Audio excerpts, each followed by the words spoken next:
សួស្តីអ្នកទាំងអស់គ្នាវិលត្រឡប់មកវិញជាមួយខ្ញុំបាទសាជាថ្មីនៅក្នុង Channel Pinwall បាទនៅក្នុងវីដេអូថ្មីនៅក្នុងថ្ងៃនេះខ្ញុំមានកម្មវិធីមួយដែលចង់ចែកម្លែកទៅកាន់អ្នកទាំងអស់គ្នាសម្រាប់កម្មវិធីមួយនេះគឺយើងអាចរកលុយជាមួយវាបាន free គឺយើងអត់បាច់ធ្វើការវិនិយោគឬក៏ដាក់លុយចូលជាមួយវាទេហើយជាពិសេសផងទៀតកម្មវិធីមួយនេះនៅពេលដែលយើងចោះឈ្មោះហើយក៏យើងអាចធ្វើការកម្ចីលុយជាមួយនឹងក្រុមហ៊ុនមួយនឹងបានថែមទៀតបាទសម្រាប់កម្មវិធីមួយនេះគឺមានឈ្មោះថាចាយសិន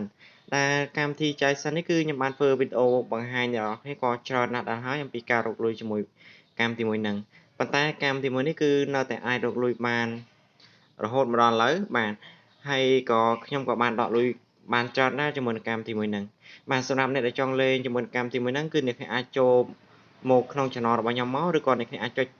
នៅខាងក្រោម description របស់ខ្ញុំមកដើម្បីខ្ញុំដាក់ link មួយគឺ link វីដេអូមួយនេះដើម្បីឲ្យអ្នកចុចចូលមើលបាទសម្រាប់អ្នកដែលចង់លេងជាមួយកម្មវិធីមួយនេះណា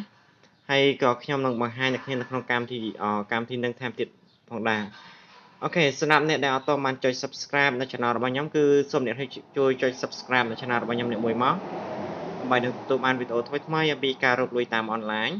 បាទគឺសូមអ្នកចុច subscribe នៅ channel របស់ខ្ញុំមកហើយកុំភ្លេចជួយគាំទ្រនៅ channel របស់ខ្ញុំផង channel របស់ខ្ញុំគឺធ្វើអំពីការរកលុយតាមប្រព័ន្ធអនឡាញឬក៏តាមប្រព័ន្ធអ៊ីនធឺណិតហ្នឹងបាទ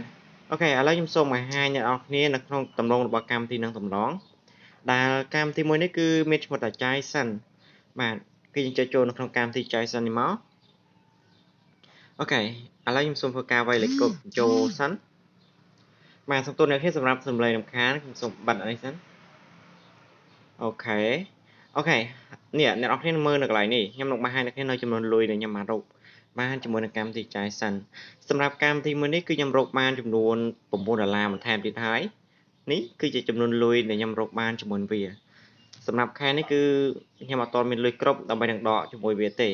ប៉ុន្តែខែមុនគឺខ្ញុំដកលុយបានច្រើនជាមួយនឹងវាគឺអូខេខ្ញុំសូមបង្ហាញអ្នកគ្នាសិននេះគឺខ្ញុំដកបាន30នេះគឺជាចំនួនលុយដែលខ្ញុំបានដកគឺ$40 $50នេះបើសិនជាខ្ញុំគិតពីចំនួនលុយដែលខ្ញុំបានដកជាមួយកម្មវិធីចាយសិនមួយនេះគឺខ្ញុំដកបានច្រើនបាទហើយក៏ខ្ញុំមានច្រើនទៀតណាគឺមានវិក័យប័ត្រឲ្យអ្នកគ្នាមើលតាមទៀតដើម្បីអ្នកគ្នាដឹងឲ្យប្រព័ន្ធគឺខ្ញុំមានទាំងដកចូលទាំងវិញដកទាំងចូល AVA អូខេឥឡូវខ្ញុំសូមបង្ហាញអ្នកគ្នានៅក្នុង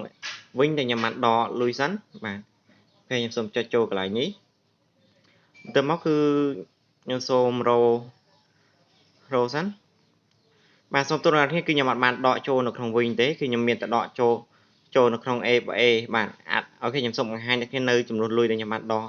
ចូល AVA ការនេះសិនចាំបន្តិចខ្ញុំនឹងបង្ហាញនេះខ្ញុំសូមស្កប់វីដេអូបន្តិចអូខេនេះគឺជាវិក័យប័ត្រដែលខ្ញុំបានដកលុយជាមួយនឹងកម្មវិធីចាយសិនគឺខ្ញុំដកតាម AVA ដែលលុយនេះគឺខ្ញុំរកបាន$35សម្រាប់ខែមុនណាអ្នកអាចមើលនៅកន្លែងនេះបានគឺខែមុនគឺខ្ញុំដកបាន$35.30 សេនបាទហើយក៏មានច្រើនខែទៀតដែលខ្ញុំបានដកជាមួយវាប៉ុន្តែខ្ញុំសូមអត់បង្ហាញអ្នកនរគ្នាទេឥឡូវគឺខ្ញុំសូមចូលទៅក្នុងកម្មវិធីនឹងសិនគឺកម្មវិធីមួយដែលមានឈ្មោះចាយសិនដែលខ្ញុំចង់បង្ហាញអ្នកនរគ្នាសម្រាប់អ្នកដែលចង់លេងជាមួយកម្មវិធីចាយសិនគឺអ្នកអាច download នៅកម្មវិធីនេះបានហើយក៏អ្នកអាចធ្វើការដាក់នៅលេខកូដរបស់ខ្ញុំមកដើម្បីនឹងក្លាយជាសមាជិកឬក៏នៅពេលដែលអ្នកដាក់លេខកូដរបស់ខ្ញុំនៅកន្លែងនេះពេលដែលអ្នកបំពេញលេខកូដរបស់ខ្ញុំនេះយកលេខកូដមួយនេះមកបំពេញនៅកន្លែងនេះគឺអ្នកនរឃើញនឹងឃើញឈ្មោះរបស់ខ្ញុំគឺនៅកន្លែងនេះបាទសម្រាប់ការលេងជាមួយកម្មវិធីមួយនេះគឺអត់មានអីពិបាកទេគឺអ្នកនរគ្រាន់តែធ្វើការណែនាំមិត្តភ័ក្តិទៅហើយបើសិនជាគ្នាចង់កម្ចីប្រាក់ឬក៏អ្នកគ្នាចង់កម្ចីប្រាក់ជាមួយនឹងកម្មវិធីចាយសិនគឺអ្នកនរគ្នាអាចធ្វើការដាក់ពាក្យដើម្បីនឹងស្នើសុំកម្ចីប្រាក់បានបាទសម្រាប់រឿងហ្នឹងគឺខ្ញុំសូមអត់បង្ហាញទេអូខេឥឡូវសម្រាប់អ្នកដែលចង់ខ្ញុំសូមបង្ហាញម្ដងទៀតសម្រាប់អ្នកដែលចង់ចុះឈ្មោះលេងជាមួយកម្មវិធីចាយសិននេះគឺអ្នកគ្នាអាចចូលមកកាន់ YouTube របស់ខ្ញុំមកបាទអូខេខ្ញុំសូម search YouTube របស់ខ្ញុំមួយទៅមកគឺអ្នកនរគ្នាឃើញនៅខាងក្រោមអ្នកគ្នាអាចអូសមើលនៅខាងក្រោមវីដេអូរបស់ខ្ញុំមក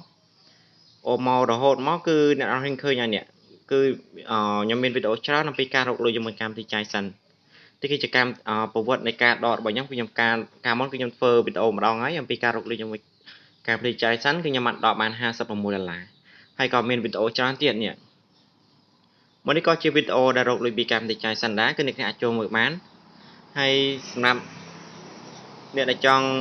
បើសិនជាអ្នកគ្នាមានចម្ងល់ផ្សេងទៀតគឺអ្នកគ្នាអាចសួរខ្ញុំបាននៅខាងក្រោម comment ឬក៏អ្នកគ្នាអាចឆាតសួរខ្ញុំផ្ទាល់ក៏បានដែរហើយសម្រាប់ link គឺខ្ញុំធ្វើការដាក់នៅខាងក្រោម description បាទសម្រាប់ការដកលុយជាមួយកម្មវិធីចាយសិនគឺចាប់ពី$20ឡើងគឺយើងអាចធ្វើការដកចេញបានហើយអូខេហើយវីដេអូរបស់ខ្ញុំគឺមានតែប៉ុណ្្នឹងឯងបាទសម្រាប់អ្នកដែលពេញចិត្តនៅវីដេអូនេះគឺកុំភ្លេចជួយចុច like ហើយ subscribe channel របស់ខ្ញុំនេះមួយផងដើម្បីទទួលបានវីដេអូថ្មីៗអំពីការរកលុយតាមអនឡាញផ្សេងៗទៀត